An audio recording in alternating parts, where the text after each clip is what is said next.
Alright, I just stopped at a Starbucks here off of Interstate 10, about 7 miles away from the National Monument, and I just asked a couple of people, because the Starbucks is pretty much packed, if anybody has heard of the Hohokam Pima National Monument. And the lady behind the register said it's vaguely familiar to her. The rest of the people I asked said they haven't a clue as to where that's at, and they have never heard of it.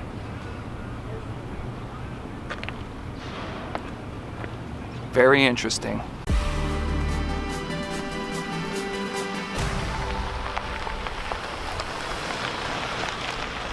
As of 2019, the National Park System has 84 national monuments.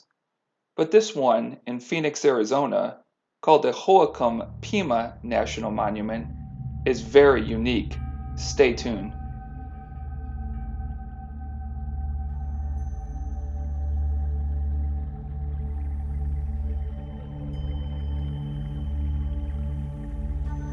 Having traveled to several Hohokam sites throughout Arizona, when I heard of Snaketown and it was so close to the house, I had to go investigate it.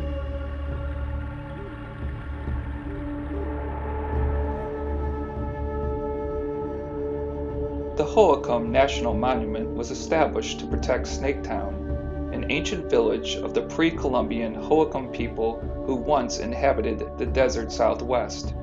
It was a large cultural center with a couple of thousand residents, intensive agricultural cultivation, and a large system of irrigation canals. Archaeologists excavated Snaketown in the 1930s and again in the 1960s. When done, they completely reburied the site to preserve it for future generations. I printed out the directions to Snaketown and to the Hohokam National Monument from Google Maps, and this is where it sent me. Alright, I went to Google Maps and I printed out the directions to this place, and what I find very interesting is this. This road pretty much dead ends. There is a sign on the second post down here that says that there is no access. It is a private area because it's Indian reservation area when you go back this direction.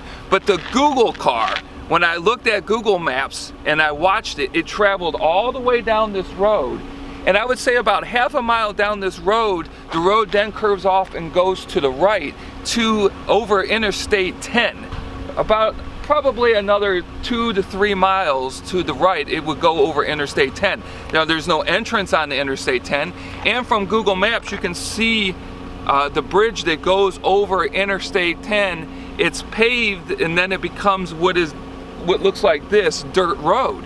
But you can see the Google car and you can see the camera on it, and it travels all the way down this road and turns right, and then it stops. You can't follow the map anymore. So while I was filming this, a truck came up behind me, startled me a little bit, so I stopped recording. Yeah, so what I find interesting is I've looked at other maps and I put in Snaketown. And when I put in Snaketown, it doesn't tell me that it's an Indian reservation that I'm going to, that it's on Indian reservation land. It'll take me straight down to Lewis Road and all the way down to Goodyear Road, and then it'll end.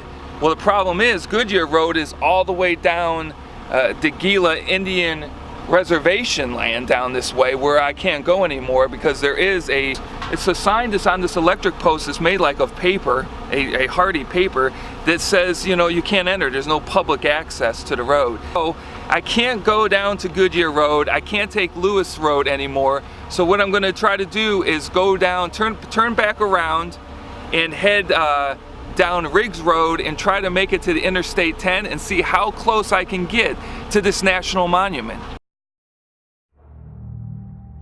So I headed out towards Dobson Road and turned left on Riggs towards Interstate 10. Alright, I'm actually going to show you the closest you can get to this national monument. And I'm going to have to get on Interstate 10 going towards Tucson to show you. But we're gonna cut right through the National Monument area. Stay tuned.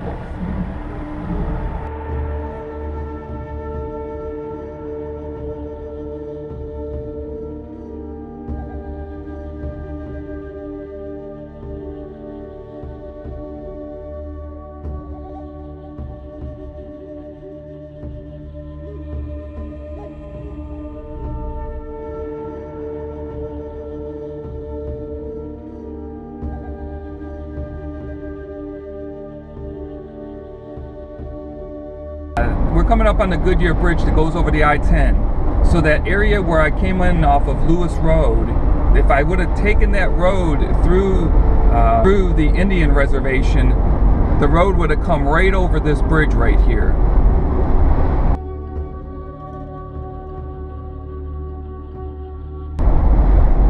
And right now we're going to hit mile marker 170.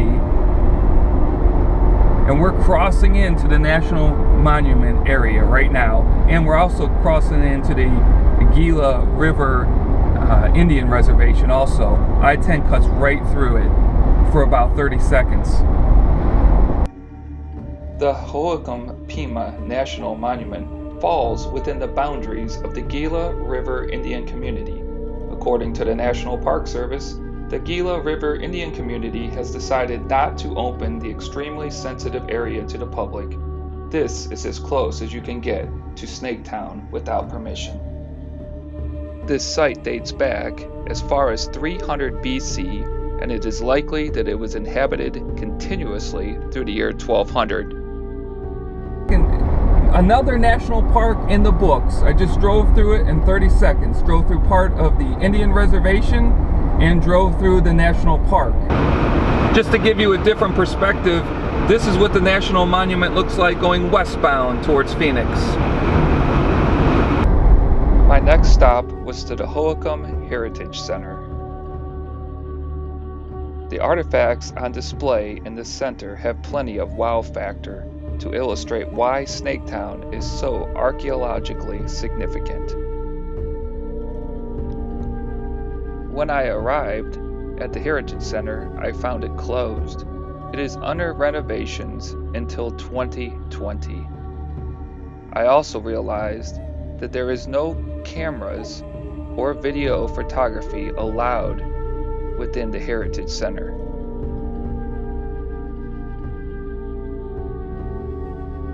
Alright, really quickly made it out to the Heritage site where they keep a lot of artifacts from Snaketown, and it's closed. It's closed until 2020. Just my luck, but it's right over there. I went over there, I looked it up on my phone. It's closed now until 2020. But they house some awesome stuff in there from the dig at Snaketown, where the Hohokam National Monument is. So unfortunately, I'll have to come back in 2020 and check it out. Oh well. Thank you for watching this episode of the Arizona Timeless Tourist. If you haven't subscribed to the channel yet, I would ask that you would hit that subscribe button. I would greatly appreciate it. Thank you.